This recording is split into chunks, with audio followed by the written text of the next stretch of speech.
వందనాలండి. ఈరోజు 17వ రోజు శిల్వ ధ్యానంలో మీకు అందరికీ వందనాలు. ఈరోజు మనం ఈ యొక్క శిల్వ ధ్యానంలో వెళ్ళకన్నా ముందు ఒక చిన్న ప్రార్థన చేసుకుందాం. మమ్మల్ని మిక్కిలిగా ప్రేమించిన దేవానికి వేలాది స్తోత్రం ప్రభా. గడిచిన ఒక 16 రోజుల శిల్వ ధ్యానాలు ప్రభా, మీరు నడిపించిన విధానం కొరకే స్తోత్రం ప్రభా.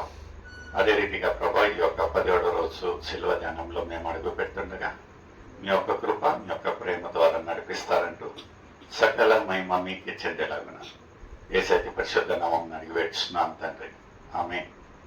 దేవునికి స్తోత్రం కలుగును గాక. ప్రియమైన సోదరి సోదరులారా, ఈ యొక్క 17వ రోజు శిల్వ ధ్యానంలో మీకు అందరికీ వందనాలు. ప్రతిరోజు యేసు మనల్ని నూతన పరచడానికి, మనకు ఆత్మీయ జీవితము బలపడడానికి ఎంతో చక్కటి ఒక వర్తమానాల ద్వారా, ఎంతో చక్కటి ఒక అంశాల ద్వారా మనల్ని బలపరుస్తుండగా ఈరోజు 17వ రోజు శిల్వ ధ్యానంలో దేవుడు మనల్ని ఏ రీతిగా బలపరుస్తూ ఉంటున్నాడో, ఈరోజు ఒక శిల్వ ధ్యానము అంశం వచ్చేసి సమాధాన సాధన. నిజంగా ప్రియమైన సోదరి సోదరుల, ఈ యొక్క 16 రోజుల శిల్వ ధ్యానాలలో మనము యేసుని శాంతి గురించి ఇంకా మనము ధ్యానించున్నాము.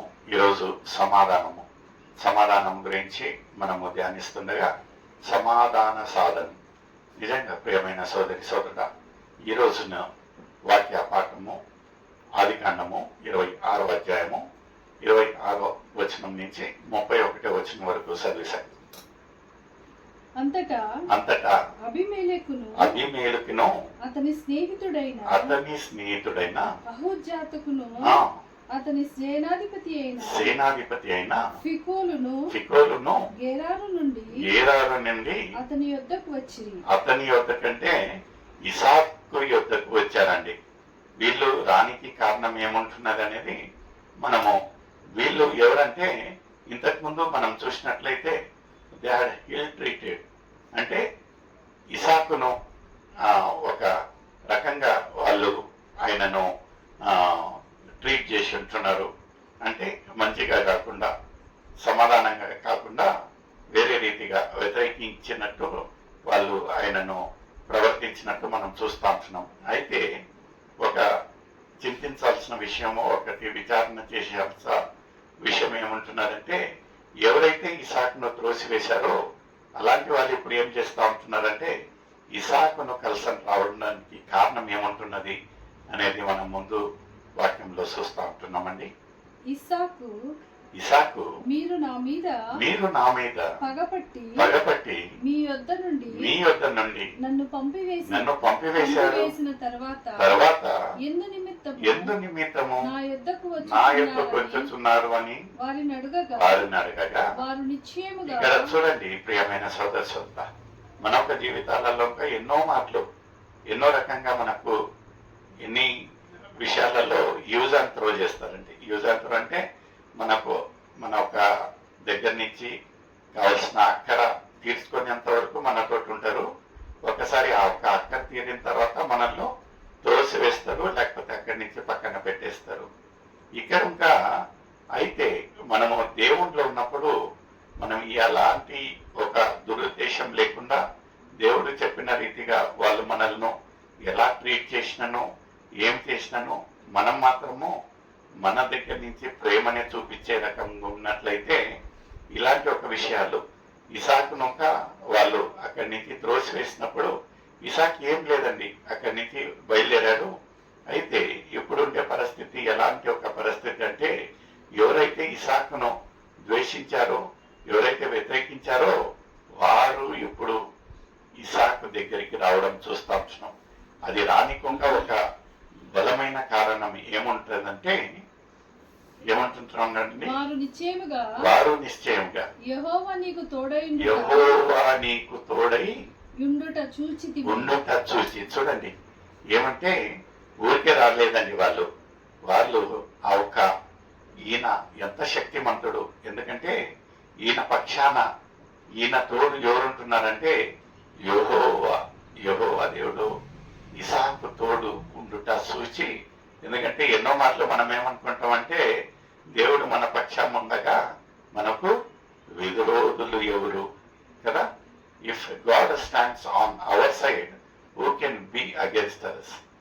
చూడండి ప్రియమైన సోదరి సోదరుడా, ఈరోజు ఇంకా ఇసాకు పట్ల ఆయన యొక్క ఎవరు ఉంటున్నారంటే యెహోవా దేవుడు ఆయన పక్షం ఉండగా వీళ్ళకు ఇంకేమనిపించారంట, అలాంటి ఒక వ్యక్తి దగ్గర మనం ఒక ఆశ్రయించినట్లయితే, ఆయన మనకు తోడు నీడుగా ఉన్నట్లయితే ఆ ఒక ఆశీర్వాదాలు మనకు వస్తాయి, మనకు ఏ ఒక కీడు జరగదు అనే ఒక ఉద్దేశంతో ఎవరైతే ఇసాకును ద్వేషించుంటున్నారో అయితే ఇక్కడ ఆయన ఆశ్రయాన్ని కోరి వచ్చుండ మనం చూస్తా వచ్చినాం. చదువమ్మా. యెహోవా నీకు తోడైండుట చూచితిమి గనుక మనకు అనగా మాకును నీకును మధ్య ఒక ప్రమాణం ఉండవలెనని మేము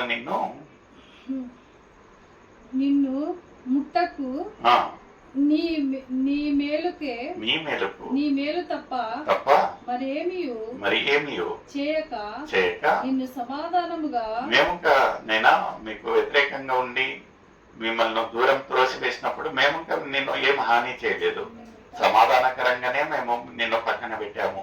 ఇప్పుడు ఇంకా మేము మీ నుంచి ఏ ఉద్దేశంతో వచ్చుంటున్నాం అంటే, నువ్వు ఇంకా మా పట్ల అలాంటి ఒక దురుద్దేశాలు లేకుండా మా పట్ల మీరు సమాధానంగా ఉండి జస్ట్ మాకు నువ్వు తోడుగా ఉంటున్నావు అనే ఒక మన ఇద్దరి మధ్యలో ఒక ప్రమాణ పత్రంగా మనం చేసుకున్నట్లయితే అంతే చాలు, మాకు అదే ఒక పెద్ద రక్షణ, అదే ఒక పెద్ద అన్న అనుకొని ఇక్కడ పలుకుతా ఉండగా ఇసాకు మాటలు చూడండి. మేము నిన్ను ముట్టక నీకు మేలే తప్ప మరేమీయూ చేయలేదు, నిన్ను సమాధానముగా పంపివేసితిమి గనుక నీవును మాకు కీడు చేయకుండునట్లు నీతో నిబంధన చేసుకుందామని అనుకొంటిమి. ఇప్పుడు నీవు యెహోవా ఆశీర్వాదము పొందినవాడు. అతడు వారికి విందు చేయగా వారు అన్నపానములు పుచ్చుకొని. హల్లెలూయా. చూడండి, ఎందుకంటే వాళ్ళకు తెలిసిపోయాది ఇసాకు సామాన్యుడు కాదు. ఎవరు ఆశీర్వాదం ఉంటున్నదంటండి? దేవుని ఆశీర్వాదం, యెహోవా ఒక ఆశీర్వాదము మీ పైన ఉంటున్నది. ఎందుకంటే ఆ ఒక ఆదికాండం 12:1-2 నేను నిన్ను ఆశీర్వదిస్తాను, మీరు ఇతరులకు ఆశీర్వాదకరంగా ఉంటారు, I will bless you, you will be a blessing అని దేవుడు అబ్రహాముకు అంటే ఇసాకు తండ్రి గారికి ఇచ్చిన ఒక వాగ్దానము ఇక్కడ ఒక ఆశీర్వాద రూపంగా ఇసాకు ఉంటున్నాడని అందరికీ బయలుదేర్చి ఉంటున్నది. అందుకని అందరూ ఈయనతో పాటు ఆ ఒక ఆశీర్వాదాలు పొందడానికి వస్తూ ఉంటున్నారు. నిజంగా ప్రియమైన సోదరి సోదరుడా, ఎలా ఉంటున్నది మన ఒక ఆత్మీయ జీవితం? నిజంగా ఈ యొక్క 17వ రోజు శిలువ ధ్యానం వరకు దేవుడు ఎంత చక్కగా మనల్ని కాచి కాపాడుతూ సజీవ లెక్కలో ఉంచుతా ఉంటున్నాడు. నిజంగా ఈ యొక్క 15, 16, 17 రోజులలో మనల్ని అన్యులు కానివ్వండి, మన ఒక సోదరులు కానివ్వండి, మన ఒక ఇంటి వారు కానివ్వండి, అలాంటి ఒక స్వభావము, నిజంగా దేవుని ఒక ఆశీర్వాదము, దేవుడు మన పక్షాన ఉంటున్నాడు, దేవుడే మనకు అండగా ఉంటున్నాడని సాక్ష్యంగా చెప్తా ఉంటున్నారా? వాళ్ళు మనతోటి సమాధాన పడతా ఉంటున్నారా అనే ఒక ప్రశ్న నీకు నాకైతే ఉంటున్నది. ఎలా ఉంటున్నది మన ఒక ఆత్మీయ జీవితం? నిజంగా ఇక్కడ ఒక ఇసాకు దగ్గర అలాంటి ఒక ఆశ్రయం కోరిచ్చిన వారికి ఆఖరి భాగంలో 31వ వచనంలో మనం చూసినట్లయితే ఇసాకు వాళ్ళ కొరకై విందు చేసి వాళ్ళను సమాధానకరంగా సాగినంపినట్టు మనం చూస్తూ ఉంటున్నాం. నిజంగా ప్రియమైన సోదరి సోదరుడా, ఎలా ఉంటున్నది మన ఒక ఆత్మీయ జీవితం? మనం ఇంకా అలాంటి ఒక స్వభావము, అలాంటి ఒక సమాధానకరమైన స్వభావం మనలో లేనట్టుగైతే ఇదే అనుకూలమైన సమయం, ఇదే రక్షణ దినంగా ఉంటున్నది. May God bless you. ఆయన ఒక గుణగణాలు మనలో ఉండేలాగా ప్రార్థిస్తాం. మన ఒక విరిగి నలిగిన హృదయాలను దేవునికి సమర్పిస్తాం. మనము ఒక సమాధానకరమైన ఒక సాధనంగా మనము దేవుడు మనలో వాడబడేలాగిన సాయం దయచేయను గాక. May God bless you. Thank you.